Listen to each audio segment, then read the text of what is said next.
Ecuatoriano, el día de mañana se define el futuro de tu país. Y como recordar es volver a vivir, ahí te traigo parte de la historia de la década robada. Sí, para que lo escuches a aquellas personas que te digan, vamos a hacer, debemos hacer, se necesita hacer, o ya lo hicimos, recuérdales esto. Siempre ten presente que el siguiente video es sensible para borregos, correístas, adoradores de su amo y prófugo de la justicia. Así que se recomienda muchísima discreción y sobre todo, pañuelo para las lágrimas. Rueda video. Los despidos a los servidores públicos continuaron esta mañana en el Instituto Nacional de Higiene. En Guayaquil, 40 empleados fueron notificados con la renuncia obligatoria como parte del proceso que el Ministerio de Relaciones Laborales inició en octubre del año pasado. Según anuncios oficiales, se espera la salida de 1.370 servidores públicos más hasta fines de enero en diferentes instituciones. ¿Por qué no hay vacunas pentavalentes en Ecuador? En el año 2012, sin ningún sustento técnico, se firmó el acta de defunción del prestigioso Instituto de Higiene Leopoldo Izquieta Pérez.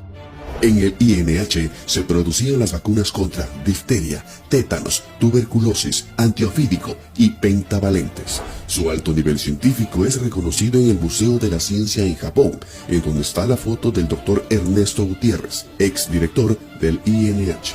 Con su cierre, también se eliminaron los 38 laboratorios con una red de control de enfermedades que funcionaban en todo el país. Todo para permitir la importación de fármacos, vacunas y hasta medicamentos cubanos. Y para que su hermana Pierina se beneficiara creando una millonaria industria farmacéutica. Ahora ya sabes por qué Ecuador no tiene vacunas para sus niños.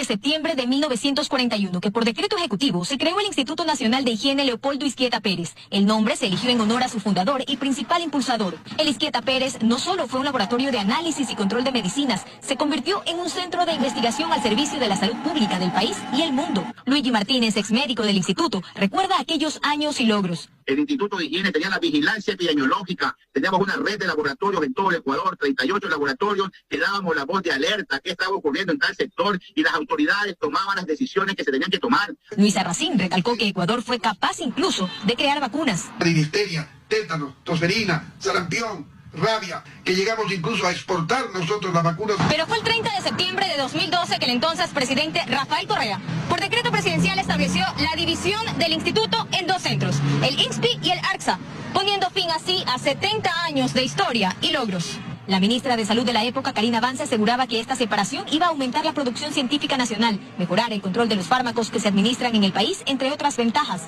El problema es que muchas de esas funciones ofrecidas quedaron sin ser asumidas. No tenemos investigación científica, no tenemos un buen registro ni control sanitario, no tenemos vigilancia epidemiológica. E insisten que el país habría respondido mejor a la crisis sanitaria si hubiera contado con un centro de investigación. De ahí la urgente necesidad de recuperar el Izquieta Pérez. Pero, ¿por qué el pedido no es escuchado? Es un acto de cobardía gubernamental el no haber dado nuevamente la vigencia al Instituto de Higiene, porque su desaparición es ilegal e inconstitucional. Joana Ramos, 24 horas. La actitud del presidente Correa y su decreto 813, que se llamaba el famoso decreto de compra de renuncias voluntarias, que era para disminuir el tamaño del Estado.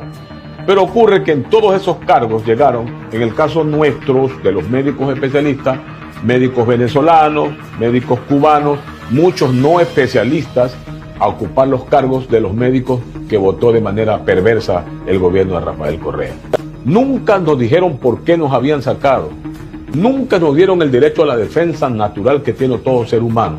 Porque no solo me sacaron a mí, sacaron gastroenterólogos, ecografistas, pediatras, cirujanos, anestesiólogos, sacaron más de 25 especialistas del hospital, dejaron sin especialistas el Hospital Guayaquil, sacaron a 206 médicos especialistas de todos los hospitales del país.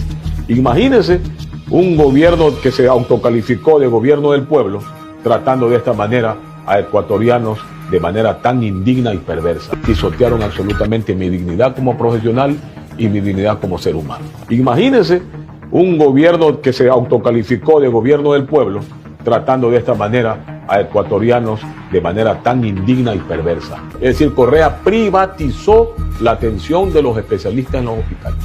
La mañana de este miércoles, la Asociación Nacional de Despedidos por el Decreto 813 realizó un plantón en los exteriores de la Corte Constitucional para protestar en contra de las renuncias que fueron obligados a firmar durante el gobierno de Rafael Correa. Que sacó el presidente Correa y allí creó la renuncia obligatoria para poder sacar, sin darles el derecho a la defensa, sin un debido proceso, sin una motivación, a todos los profesionales, y nos sacaron de esa manera. Solamente en el sector de la salud hubo 14,000 renuncias obligatorias. Los trabajadores del sector público fueron forzados a firmar sus renuncias y además quedaron inhabilitados para trabajar tanto en el sector público como en el privado.